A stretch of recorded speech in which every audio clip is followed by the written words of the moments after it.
কাজকর্ম শুরু হবে। আজ কি বন্ধ ছিল? আজ বন্ধ। এটা সমস্যা হচ্ছিল সাধারণ মানুষের? সাধারণ মানুষের তো নিশ্চয়ই সমস্যা হচ্ছে। কবে বন্ধ হয়েছিল এটা? দোকানদার তো ঠিক বলতে পারবো না। আপনারা বন্ধ করেছিল? আরও বন্ধ হয়েছে সেটাও বলতে পারবো না। আজকে কে খুললো কি এটা? আজকে দীপকবাবু এসে নিজেই খুলে দিল। এখন তো সচল হবে নাকি? এবারে সচল হবে, কাজকর্ম সব দিক থেকেই সচল। পঞ্চায়েত সদস্য আজ এসছে, পঞ্চায়েত প্রধান সদস্য এখনো পর্যন্ত কারো দেখতে পাচ্ছি না। আমি জিপি কর্মী, কানপুর ধানবেড়া গ্রাম পঞ্চায়েত। কি নাম আপনার? আমার নাম অলোক সরকার। এটা বন্ধ ছিল। হ্যাঁ, তা আপনাদের কি অসুবিধা ছিল? সাধারণ মানুষের খুবই তো অসুবিধার জায়গা এটা। হ্যাঁ, তারপর সেটা পাচ্ছিল না, তার কি বের বাবু এসে এটা খুলে দিলেন, খুবই উপকার হলো। এটা কতদিন বন্ধ ছিল? কয়েকদিন বন্ধ ছিল। 4-5 দিন বন্ধ ছিল। হ্যাঁ, তা কি সাধারণ মানুষের অসুবিধা ছিল? অসুবিধা তো হচ্ছিল, তারপর এখন স্বাভাবিক অবস্থা হবে। কি নাম আপনার? রমেশ রায়। কতগুলো পঞ্চায়েত এরকম তালা মারা ছিল, এমন কি অবস্থা? না, বেশ কিছু গ্রাম পঞ্চায়েতে তালা মেরেছিল তৃণমূলের যারা হারমাদ বাহিনী, যারা নতুন বিজেপি সেজেছে, মাথায় গেরুয়া ফেটটি বেঁধে, গেরুয়া তিলক এঁকে, গেরুয়া আবির খেলতে খেলতে এসে এই ধরনের জঘন্যতম কোনো কাজগুলো করে আমাদের বদনাম করার চেষ্টা করেছে।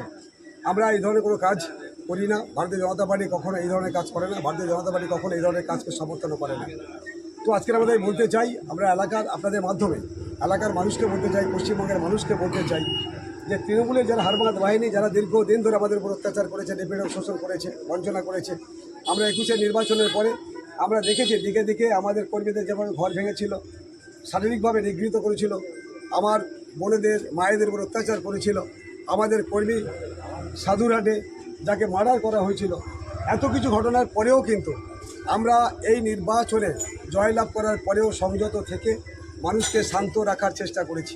যেখানে কোথাও কোনো সমস্যা হয়েছে আমরা সেখানে গিয়ে ছুটে গিয়ে সেটা বন্ধ করার চেষ্টা করেছি।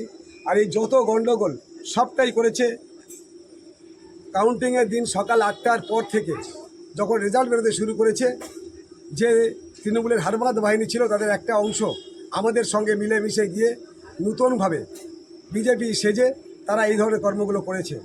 আমরা এই কাজকে ঘৃণা করি, প্রতিবাদ জানাই। তাই একটা পঞ্চায়েতে বহু মানুষ আসবেন, সেখানে তাদের দায় দরকার আছে, প্রয়োজন আছে। তো সে কারণ পঞ্চায়েতগুলোকে আমি খুলে দেওয়ার জন্য উদ্যোগ গ্রহণ করে আমি এগিয়ে এসেছি বা খুলে দেওয়ার চেষ্টা করছি। পৌরসভাতেও মারা হয়েছিল। হ্যাঁ, পৌরসভায় মারা হয়েছিল, পৌরসভাও খুলে দিয়েছে। আজকে কোন কোন পঞ্চায়েত খোলা হচ্ছে? আজকে কানপুর ধনবেড়িয়া গ্রাম পঞ্চায়েত আছে, পারুলিয়া গ্রাম পঞ্চায়েত আছে, সরিষা গ্রাম পঞ্চায়েত আছে, এবং আমি শুনলাম পরিস্থিতি কালীনগর গ্রাম পঞ্চায়েতও আছে। সমস্ত গ্রাম পঞ্চায়েত আমি খুলে দেবো এই জন্যেই, মানুষের স্বার্থে, মানুষের প্রয়োজনে। তার কারণ যে কোনো প্রয়োজনে, যে কোনো দরকারে পঞ্চায়েতে যেতে হয়, সুতরাং পঞ্চায়েত তার কার্যকলাপ করবে। কিন্তু পঞ্চায়েতে যারা তৃণমূলের হারমাদ হয়ে কাজ করেছে, নিশ্চিত তাদের ব্যাপারে আমাদের চিন্তাভাবনা থাকবে, এবং আমরা তাদেরকে বলবো সংযত হয়ে যেতে, সংযত হয়ে কাজ করতে, মানুষের জন্য কাজ করতে।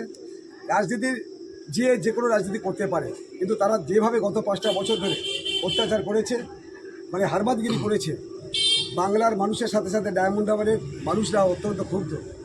কারণ এখানে কথা বলার কোনো সুযোগ। আজকের আমরা আমাদের দলের পক্ষ থেকে এবং আমি আমার নিজের উদ্যোগে বা আমাদের পক্ষ থেকে আমাদের সামগ্রিকভাবে প্রচেষ্টার মধ্য দিয়ে আমরা আজকের পঞ্চায়েতগুলো খুলে দেওয়ার চেষ্টা করি।